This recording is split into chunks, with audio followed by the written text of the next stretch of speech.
So so I graduated high school 89. So I was 17. And then by 91 is when I met Tim and Bob. And I was working, I used to be in this group. I used to write and produce songs for this group. And this group, one of the guys in the group, his brother was our quasi manager, so to speak.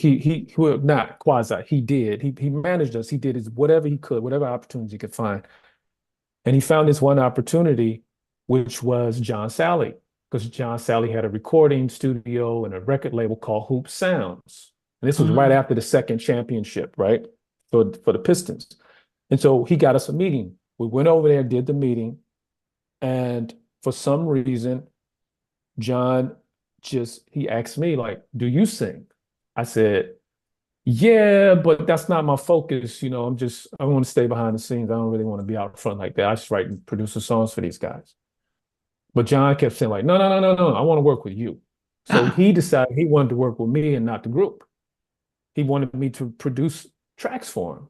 So I was like, okay, cool. And so from that point, I started going to the studio every day, and I realized that I needed to get some equipment. So I called my father's youngest sister, my auntie Lynn, and asked her if she would um, co-sign on a $10,000 loan so I can get some equipment.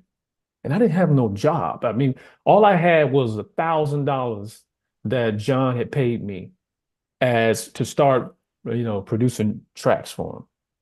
And she co-signed for me, and then all I got with that $10,000, I got an MPC 62. I got it was this Kawai keyboard that I had, JD 800, I think it was. And I got two Yamaha powered speakers. And then I had another little, I had something, a keyboard stand. Basically, the whole 10,000 was that. Wow. And the reason I got the MPC 62 is because I heard that's what Teddy Riley used.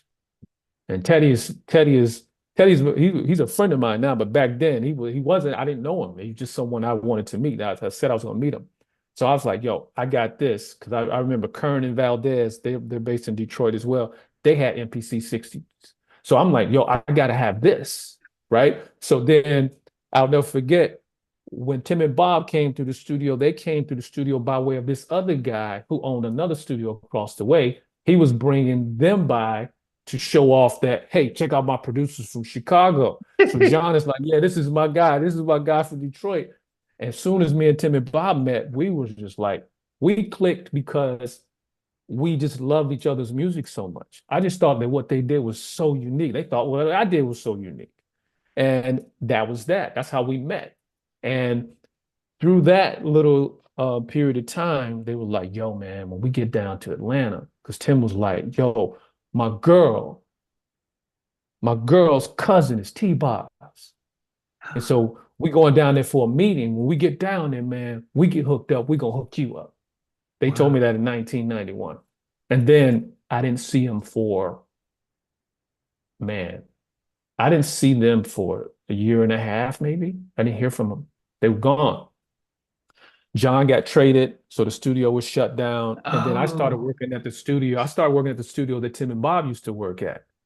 And while I was there, I was working with Brown Mark from the Revolution. mm.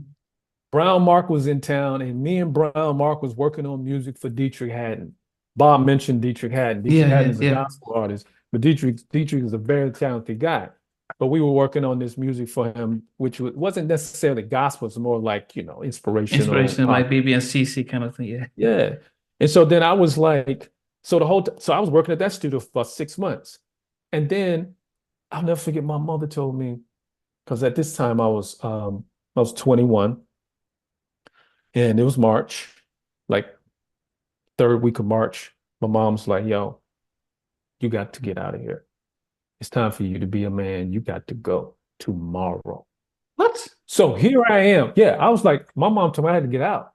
My mom was the type like, yo, you turn 18, your grace period is from 20 until age 21, and you got to get out.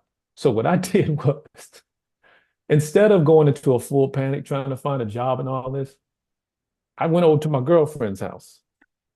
And and she's like, "What's going on?" I said, "Oh, nothing. My mom told me I got to get out tomorrow." So then when it was time for me to leave, I called a friend of mine to see if he can swoop me up. He said, "Well, I'm in that area, but me and my brother and my sister, we're out filling out applications. You want to fill out an application?" I said, "No, bro." He said, "You sure?" I said, "Bro." He said, "Did you say your mom putting you out tomorrow?" I said, "Yeah, man, but I'm a musician. That's how I make money. If I'm not doing music, I'm not doing anything else." So Wow. when you ask the question, like it wasn't like I had no alternatives. Once I aborted the idea of doing architecture design, it was all music. So I said, "Listen, is what it is." So they dropped me off. I ride with them while they fill out applications. And then they keep asking me, "Sure you want?" "No, bro, I'm good. I appreciate the ride home though." Drop me off at home. And as soon as I walk in the door, my younger brother, my baby brother, Robert, comes to me. He says, "Somebody named Tim called you?" And I was like, "Tim?" And this landline. There was no cell Yeah, phones yeah, back yeah, then. yeah. Landlines. I was like, "What?" So he didn't leave a number. And even if he did leave a number, I was afraid to call him back because my mom would be like, "Yo, don't make no long distance calls." Tim called me back within 15 minutes and he said, "Yo, we about to hook you up." And I'm like, "Okay, cool." And then they said, "We're gonna call you right back." Before they said they were gonna call me right back, they put Dallas Austin on speakerphone. So And you knew I who he briefly was. spoke with Dallas. Yeah, I knew who he was as far as what he did, but I was like, it was very brief. We spoke for 30 seconds maybe. And then they said, "Yo, we're gonna call you right back when we get over to this other meeting." I said, "All right, cool." So I'm just waiting by the phone. Just wait. Because I could feel that this was it. Then they called me from Perry's office, Pebbles. And they said, "Yo," this is all they said. Because Tim and Bob back then, they always called us, if they really loved the song, they always called it a flight. Wow. Okay. Because Tim and Bob, um, whenever they heard a song, they like, "Yo, man, play that flight." And so this is Tim. Tim says, "Yo, T, play that flight just a little." I said, "Word?" Here it is. I'm playing a cassette tape through a landline phone that's coming out through a speaker landline phone in Atlanta. Not even, I think it got to the chorus, and then everybody just starts screaming, losing their mind. And then I hear this sweet voice say, "Hey, you want to come to Atlanta?" And I said, "Yes," just like that. And I said, "When?" She says, "We're going to see if we can get you here today." I was like, now I'm nervous, my heart's beating. Then they come to find out as soon as they can get me was the very next day. So I called my girlfriend. "Hey, remember what I told you I was moving to Atlanta?" Because I used to say I was moving to Atlanta way before I even met Tim and Bob. And I Wow. didn't know why. I didn't know anybody down in Atlanta. So I called my girlfriend, told her I was leaving. She was like, "Really?" I said, "Yeah, I'll be back to get you." Called my Auntie Lynn. My Auntie Lynn said she would take me to the airport. I'd never been on a plane before. And she brought me a garment bag because I didn't have a suitcase because I never traveled. And then boom, the next day I was in Atlanta meeting with Pebbles. And then she Oh no, said, before "You you know what? get I there, think that just before you yeah, get there, was this the same day that your mom said you had to leave? That all this this was happened? this was the next day. Oh, the next day. My mom, the day that I flew to Atlanta was the day I was supposed to be leaving my mother's house. Wow. It was right on time. What did when you relayed all this back to mom, how did she take it? When I told her I was going to Yeah, Atlanta, that these guys have called. oh, she was. See, my mom never really doubted my ability to. She knew I was consistently walking around her house for months saying, "Mom, I'm rich. You just can't see my money yet." And my mom would be like, "Yeah, but I can see these bills." You know what I'm saying? I hear what you're saying, but I got bills to pay. So I was just like, "Hey, don't worry about it. Everything's gonna be fine." And so when I was gone, I was gone.